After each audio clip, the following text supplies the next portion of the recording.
Now I want to talk about what subjects that you should start with. What courses should you go ahead and create first? So, in my opinion, you should start with core subjects that you know a lot about initially. The reason being, they'll come a lot easier to you, you'll have an expertise in them, and generally speaking, there's a good amount of subjects, and we talked about this briefly when we talked about identifying your niche. Generally speaking, there's a good amount of subjects that you can create courses on, plus you have an expertise to answer questions that might come your way. But that said, you can have an expertise and you can create courses on literally anything. And I promise you that. I've literally consulted with people, and the last person I consulted with about Udemy courses was like, I only know this, this, and this. And I was like, why don't you create soccer courses if that's what you're really, really good at? Just create soccer courses. Create like an overview of you doing like X and O's and how to defend better. Take your camera out or your iPhone out to the field and set it up on a tripod and, record yourself doing moves and, 1v1 moves that are going to beat a defender. Stuff like that. And guess what? That person took action on it, created soccer courses, and now they're doing fairly well. So you can create a course on anything. The reason being, if it's something so arbitrary like chess or poker or baseball, even like how to throw a pitch or how to field properly, whatever it is, you can create courses on anything, and there is a market out there for you if you make them enjoyable and you know about them. So if you have an expertise about something or you're already very, very good at something, that's probably where you should start. If you are struggling with course ideas, you can take other courses to get good inspiration or get good information. You can also get information from audiobooks, YouTube playlists, YouTube videos. You can search for, if you wanted to learn about sales, right? So I'm in the process of potentially creating a sales video. And one of the things that I'm doing, if I pull it up for you, pulling up a lot of stuff, is I've gone ahead and I've literally watched so many different sales videos. Now I'm taking in a lot of Dan Locke's sales videos. So I'm watching these videos, I'm taking notes, I'm putting them into my own words and taking all the information in.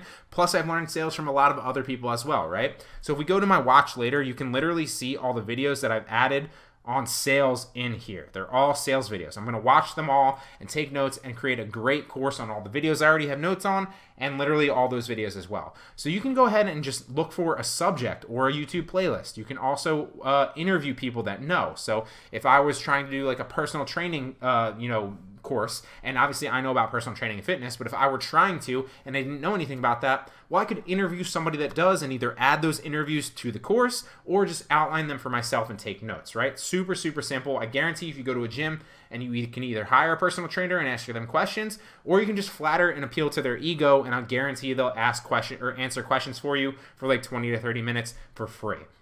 So you can interview people that know already about topics. You can also read books. You can read blogs. You can Google it and compile information together. The list goes on, but if you're struggling with ideas, there are plenty of information out there for you to compile organized information. So you can outline that information step by step into an actionable plan, like I just gave you the example with the sales course, right? Into an actionable plan that people can then understand, and you can spoon feed them that topic better. So when I give people this example, or I consult with people and I'm basically saying, well, why don't you go read a book and transcribe what you learned in the book into a course? Or why don't you go interview somebody and then use that for your course? People always ask me, why would, and I get this question all the time, why would anyone pay for a course on information that they could Google for free? And that's the complete wrong mindset to have, because people aren't paying for information that they could Google for free, when even if that information is information that they could Google for free. What people are paying for is they're paying for the course and the info to be spoon-fed to them in the right order, right? They're paying for the time that it would save them, that they would otherwise have to go through and search for that information and then put it all in the right order and learn it that way, right? They're saving a lot of time. So any student that's going to pay for $10 to $15 or even $50 sometimes when you get the high course sales on Udemy, because the majority of your courses are going to sell for about $10 to $15, sometimes $50, very rarely like $100. Would be happy with that. They're going to be happy with that. I know if I personally paid $10 to $15 for a course and it literally spoon-fed me all the information that I could Google, and it might take me 2 to 3 hours to Google, I'd more than be willing to pay for that. The reason being, most of us earn $10 to $15 an hour. You by simple economics, you literally just made money by saving yourself time. So they're going to want to spend the time. They're not going to want to spend the time. Just like I gave you an example of, me not wanting to spend 3 hours even though it'd probably take me a lot longer to learn that. That basically is simple economics. I'm going to make more money by spending my $10 to $15, right? Learning something that's going to take me otherwise 10 hours to basically learn. So they're not going to want to spend the time. Most people don't want to go spend the time to go through like you did and compile all the information in the right order and learn it, right? But you only have to do that once, and then you're going to make a bunch of course sales on that one time spent, whereas they would have to do it just to learn it, right? So it makes sense for both parties. You're doing a service. Look at it that way, instead of basically coming from the mindset of, well, people are going to pay for information that they could get for free. That is a complete wrong way to approach it, okay? So look at it like you're doing them a service. For example, if I wanted to learn how to sew, right? Do you think I'm going to go and Google and watch a bunch of videos on YouTube on how to sew? Probably not. If I could simply go to Udemy and type in how to sew as a course, and it popped up from somebody that's experienced in sewing, and they could teach me that course in an hour or two, I would go ahead and learn that course and be more than happy to pay 10 to 15 bucks for it, right? If I wanted to learn how to cook hot sausage, which is an example from last night. I was cooking my girlfriend hot sausage to surprise her with dinner, right? So I needed to learn how to cook hot sausage. But I wanted to find videos on how to learn how to cook hot sausage. So I went to YouTube to watch long tutorial videos on how to cook hot sausage. I originally started out on Google, Googling it, and instead of wanting to go through Google and literally having to read a bunch of recipes and figure it out myself and allocate like 30 minutes to an hour to actually figure out the exact right way to cook hot sausage, it's probably like a stretch. Probably wouldn't take me that long.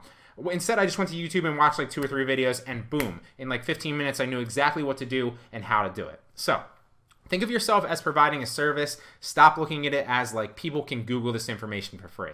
You are serving them that information on a silver platter. So I did say that the majority of your courses are going to sell for $10 to $15, but trust me, those $10 to $15 courses sales add up, right? So to give you an example, $10 course sales times 100 course sales is obviously $1,000, right? So $15 course sales times 100 that should say $1,500, not $1,000. So that's $1,500, right? So to give you an example, just 100 sales per month is only 3.33 sales a day. It's a little bit over 3 sales a day. It's very, very, very easy to make 3 sales a day. And if you have a decent course, Udemy will make those sales for you a lot of times. You don't even need to do it yourself, okay? So it's not very, very difficult. That's not a problem that the majority of courses don't sell for 200. You always want to list your courses as high as possible so that Udemy can discount them as much as possible. It's a marketing technique, right? To give you an example, if I go to the supermarket, right, and I see Sunkist for $2, right? Most people, if they see Sunkist for $2, they're gonna be like, oh, that's like a terrible price. But if people literally go to the supermarket and they see Sunkist for $2.25 on sale from $3, they're going to want to buy it because it's on sale, right? That's psychology 101. That's marketing 101. A lot of stores do that. Now, the $2.25, even though it's on sale, is obviously more expensive than the $2 that's not on sale. But that's just a marketing tactic and a psychology ploy that Udemy uses, right? So the majority of your courses will sell for 10 to 15 bucks. Every once in a while, you'll get a $20 sale. Every once in a while, you get a $50 sale. And sometimes you'll get $100 sales. I very rarely have seen $200 sales at full price. Apparently they do happen, and if they do happen, they might slip by me every once in a while. But I just wanted to talk about exactly what you should focus on when you start. $10 to $15 course sales obviously aren't a problem, but the majority of things that you should focus on when you start are subjects that you know a lot about, or simply go ahead and source the information and learn it, and then compile it into a nice bow and present that people can unwrap and learn themselves.